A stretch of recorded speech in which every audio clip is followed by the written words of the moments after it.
Hello class 10 students, welcome to today's online class, and in our today's online class we are going to revise and go through about chapter 10 which is light.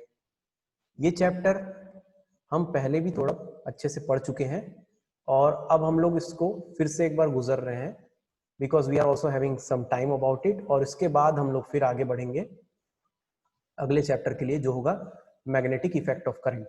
तो अभी हम लोग देखते हैं chapter 10 light. Chapter 10 light. So first of all light में हमें सबसे पहले जानना होगा what is light. So what is light? By the definition, light is a form of energy which enables us to see object around us. It means that light क्या है? Light एक प्रकार की एनर्जी जिसके कारण हम लोग चीजों को अपने आसपास देख पाते हैं. हम कौन सी चीजों को देख पाते हैं? दो प्रकार की चीजें, दो प्रकार के ऑब्जेक्ट जो हमको दिखती हैं.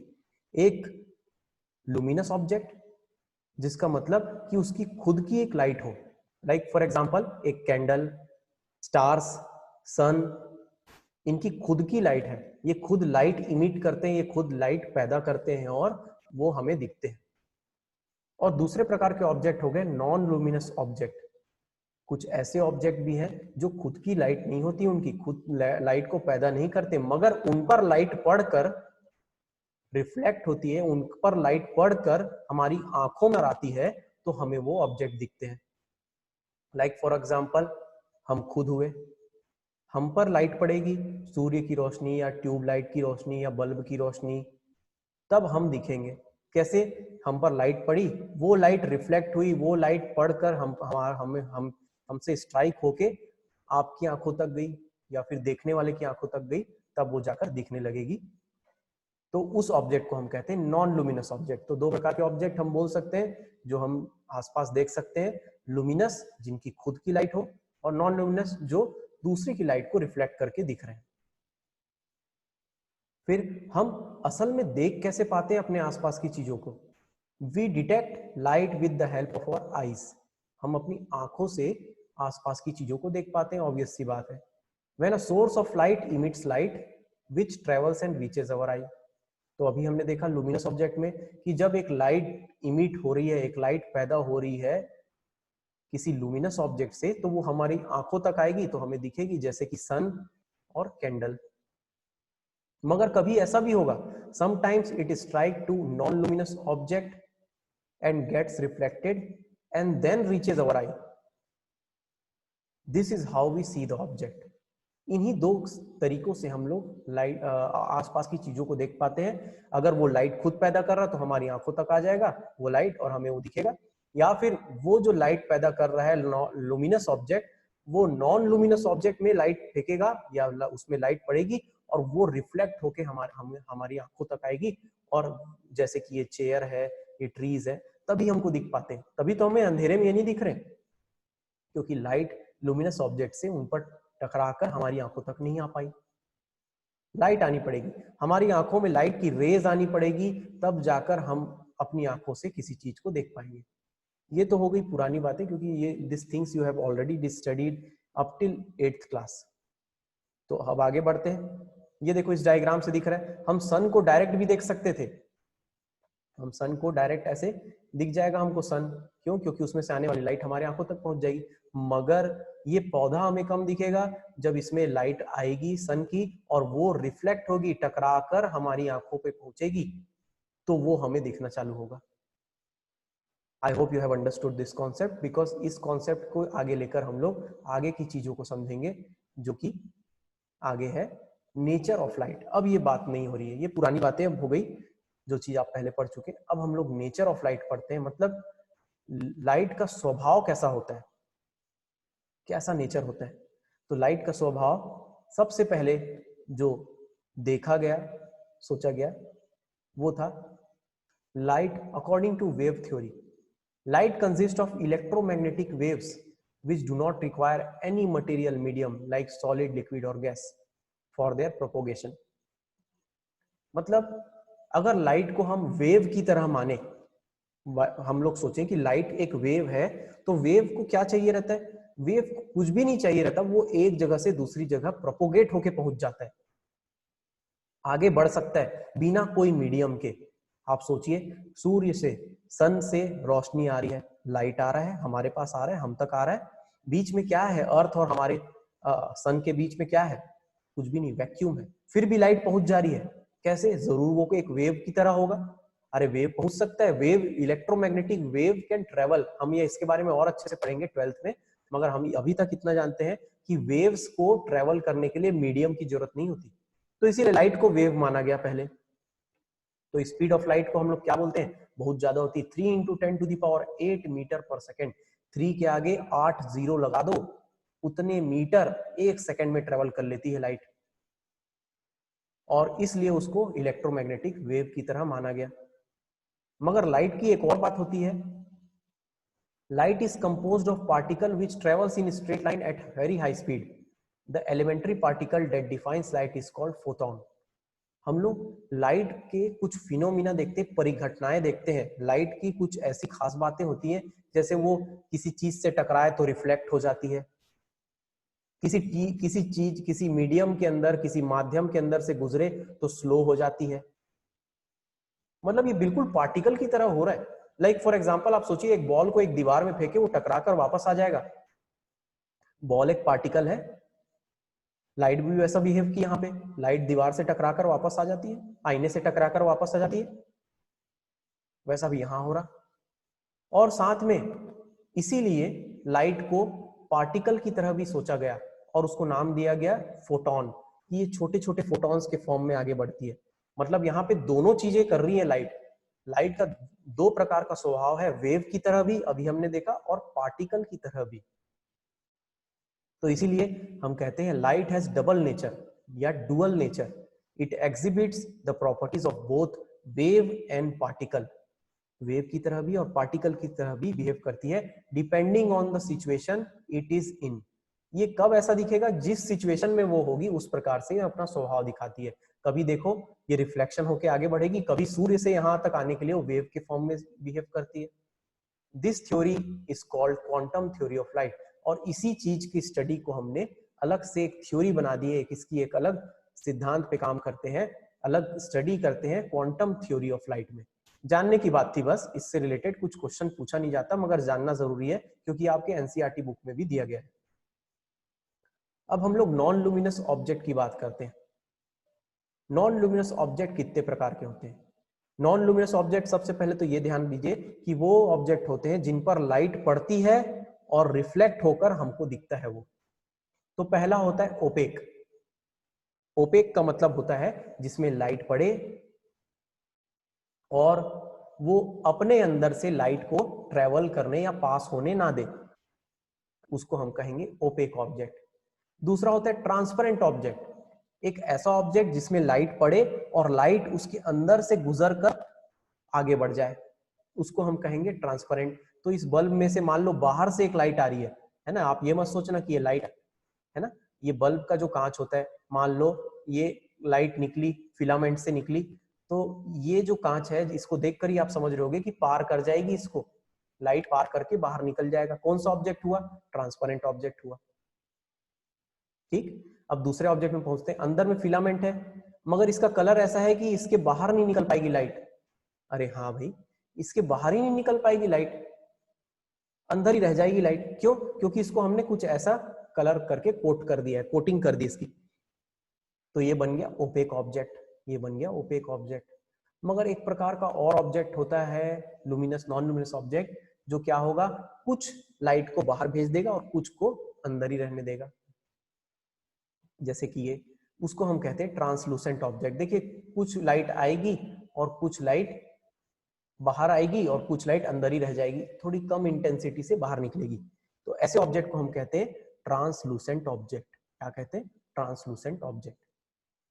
तो यहां समझने वाली बात है कि ओपेक ऑब्जेक्ट क्या होता है? जो लाइट को अपने अंदर से पास होने ना दे।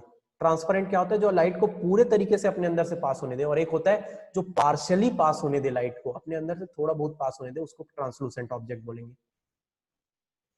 ठीक, इसको जानने के बाद अब हम लोग आगे बढ़ते हैं और जानते हैं कि सबसे पहली परिघटना, सबसे पहली ऐसी चीज जो लाइट के बारे में हम लोगों को इस क्लास 10th में पढ़ना है वो है रिफ्लेक्शन थ्रू प्लेन मिरर। मतलब हम लोग को सबसे पहले पढ़ना है रिफ्लेक्शन के बारे में, रिफ्लेक्शन होता क्या है, और रिफ्लेक्शन के बारे में हम लोग ये जानेंगे कि रिफ्लेक्शन लाइट के साथ कैसे होता है। सबसे पहले जानते हैं रिफ्लेक्शन होता क्या है। तो रिफ्लेक्शन का डेफिनेशन बोलता है कि process of sending back the light ray which falls on the surface of an object is called reflection of light. सीधी बात है, लाइट किसी ऑब्जेक्ट में टकराएगी और टकरा कर वापस लौट जाएगी, इसको हम लोग कहेंगे रिफ्लेक्शन। रिफ्लेक्शन का ऑब्वियस सी मीनिंग होती है, एक सीधी सी बात होती है, टकरा कर वापस लौट जाना। लाइट के साथ अगर होगा तो ये कहलाएगा reflection of light. Object having polished shining surface reflects more light than the object having polished unpolished and dull surface। इसका मतलब क्या हुआ कि लाइट सबसे अच्छे तरीके से रिफ्लेक्ट होती है जब वो ऑब्जेक्ट जिससे लाइट टकरा रही है वो पॉलिश्ड हो और शाइनी सरफेस का हो। पॉलिश्ड और शाइनी सरफेस का मतलब चमकदार सा हो और उसका सरफेस अच्छे से स्मूथ हो, तब अच्छा सा रिफ्लेक्शन होगा। और अगर ऐसा ना हुआ, अनपॉलिश्ड और डल सरफेस हुआ, तो अच्छा रिफ्लेक्शन नहीं होगा। आपको क्या लगता है सबसे अच्छा रिफ्लेक्शन कहां से मिलता है हमें? आईने से मिलता है। क्यों आईने से मिलता होगा? क्योंकि आईने में सिल्वर मेटल की कोटिंग होती है। देखा गया है कि silver metal is one of the best reflector of light. Silver जो मेटल होता है वो बेस्ट रिफ्लेक्शन देता है, इसीलिए सिल्वर मेटल जैसे कलर को आईने के एक तरफ कोट कर दिया जाता है और उसको प्रोटेक्ट करने के लिए पेंट लगा दिया जाता है और दूसरे अगले सरफेस को स्मूथ प्लेन बना दिया जाता है, तो वो बन जाता है मिरर। तो चलिए मिरर कैसे बनता है, रिफ्लेक्शन कैसे होता है उसके बारे में। Reflection through plane mirror. तो सबसे पहले ये जानते हैं कि प्लेन मिरर क्या होता है। तो देखिए, plane mirror is a thin smooth and flat sheet of glass having shiny coating of silver metal on one side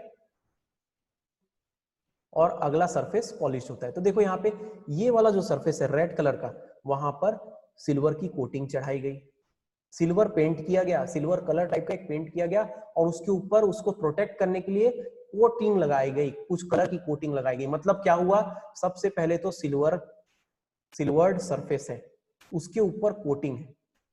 ठीक, क्यों? क्योंकि उसको प्रोटेक्ट करना है, वरना वो मिट जाएगा, या फिर क्या बोलो, वो धुल जाएगा या फिर वो धुंधला हो जाएगा। और अगला जो सरफेस है, इस तरफ का जो सरफेस है, उस तरफ को पॉलिश किया जाता है, बड़े अच्छे तरीके से प्लेन बनाया जाता है, स्मूथ बनाया जाता है, तो अब बन जाता है ये एक प्लेन मिरर। एक मिरर जो आईना आप जो देखते हैं रोज। ऐसा क्यों हो रहा है इसमें? क्योंकि इसमें बहुत अच्छा रिफ्लेक्शन मिलने वाला है सिल्वर कोटिंग के कारण, सिल्वर मेटल के कारण, जो उसके एक तरफ में लगा हुआ है, सिल्वर का मेटल जैसा कलर लगा हुआ है, जो भी बोलो। और अगला जो सरफेस है जहां से रिफ्लेक्शन होगा वो होगा पॉलिश्ड सरफेस बना दिया जाता है, इस कारण से एक अच्छा रिफ्लेक्शन मिलता है। सिल्वर की कोटिंग होती है, is protected by red paint, और इसको पेंट को लगा दिया जाता है ताकि वो सेफ रहे।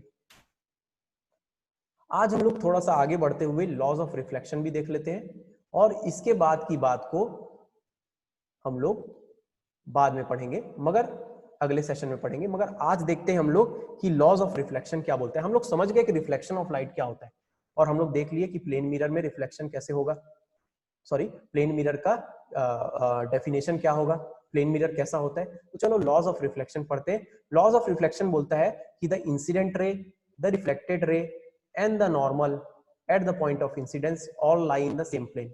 इसका मतलब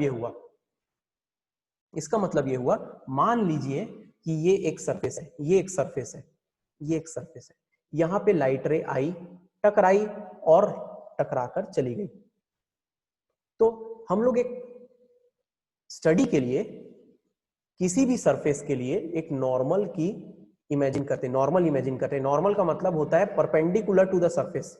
मतलब ये मान लो एक सरफेस है, तो इसके परपेंडिकुलर एक इमेजिनरी लाइन है जिसको मैंने नॉर्मल बोला, उसको मैं नॉर्मल लाइन बोलूंगा। ठीक है, तो इस नॉर्मल लाइन से कितने, जहां पे आई है लाइट रे और जहां पे गई है, ये सारी चीजें अगर मैं ऐसे देखूं तो बिल्कुल ऐसे आएगी और ऐसे जाएगी, और ये नॉर्मल होगा। मतलब ये जो होगा ना, सारी चीजें एक सतह पर होगी, एक प्लेन पर होगी। देखो लिखा है all lie in the same plane.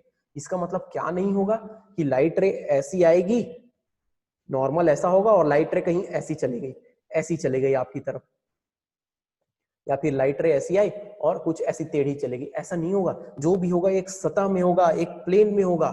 क्यों? क्योंकि लाइट रे always travel in straight line, और उसका नॉर्मल भी अगर स्ट्रेट है, उसका नॉर्मल भी परपेंडिकुलर टू द सरफेस है, तो वो बिल्कुल स्ट्रेट ही रिफ्लेक्ट होगी। ये है पहला रूल रिफ्लेक्शन का। याद रखने वाली बात, the incident ray, the reflected ray and the normal at the point of incidence. देखिए जहां पे टकरा रहे हैं नॉर्मल वहीं पे और वहीं से रिफ्लेक्ट हुआ, all lie in the same plane, एक सतह पर होंगे सब। दूसरा रूल बोलता है, दूसरा लॉ बोलता है, angle of reflection is always equal to the angle of incidence. मतलब जितने एंगल से आई है लाइट रे, नॉर्मल से जितना एंगल बना रही है उतनी एंगल पे चली जाएगी। एक डायग्राम से समझ लेते हैं इसको।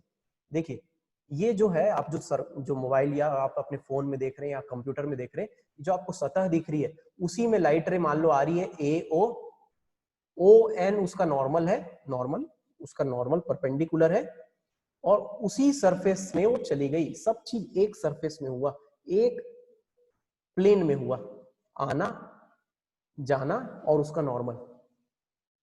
साथ में दूसरा लॉ बोलता है, जितना एंगल बनाते हुए आ रही है नॉर्मल से, उतना ही एंगल बनाते हुए चली जाएगी, यानी i is equal to angle r. अरे यहाँ पर जो एंगल दिख रहा है ना, यहाँ पे जो ये एंगल बना रहा है, ये जो एंगल बना रहा है, यहाँ पे कौन सा एंगल बताता हूं मैं आपको। यहाँ पर ये जो एंगल बन रहा है, ये जो एंगल बन रहा है आई बोल लेता हूँ, और ये जो एंगल बन रहा है आर बोल देता हूँ, तो angle I is equal to angle R के बराबर होगा। कारण क्यों? क्योंकि नॉर्मल से वो जितना एंगल बनाते हुए आई उतने ही एंगल बनाते हुए चली जाएगी। ये क्वेश्चन बहुत बार पूछ चुका है भाई, explain the law of reflection of light, या फिर state the law of reflection of light. तो इसको ध्यान में हमको रखना है। ठीक, इसके बेसिस में एक चीज बोल सकता हूं कि रिफ्लेक्शन ना दो प्रकार से हो सकते हैं। कैसे? एक होगा रेगुलर रिफ्लेक्शन, ऐसा रिफ्लेक्शन जिसमें लाइट रेस जैसी आए हैं वैसी वैसी सारी की सारी लाइट रेस चली जाए, उसको बोलूंगा रेगुलर रिफ्लेक्शन। देख सकते हैं, in regular reflection a parallel beam of light या incident light is reflected as parallel beam of light in one direction. मतलब सारी लाइट रेज आई, टकराई, और सारी की सारी पैरेलल आई थी, एक दूसरे के पैरेलल आई और एक दूसरे के पैरेलल ही चली गई। तो और क्या हो सकता है सर? होगा ऐसा रिफ्लेक्शन हमको प्लेन मिरर में मिलने वाला है। मगर जस्ट सोचिए कि अगर आपको कभी ऐसा मिरर मिले, उबड़ खाबड़ सा कुछ है ना, रफ टाइप का, तो कैसा रिफ्लेक्शन होगा?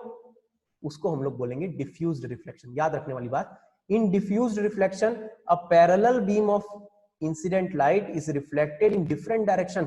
पैरेलल लाइट आ रही है मगर सरफेस कुछ ऐसा है कि वो इधर उधर बिखर गई,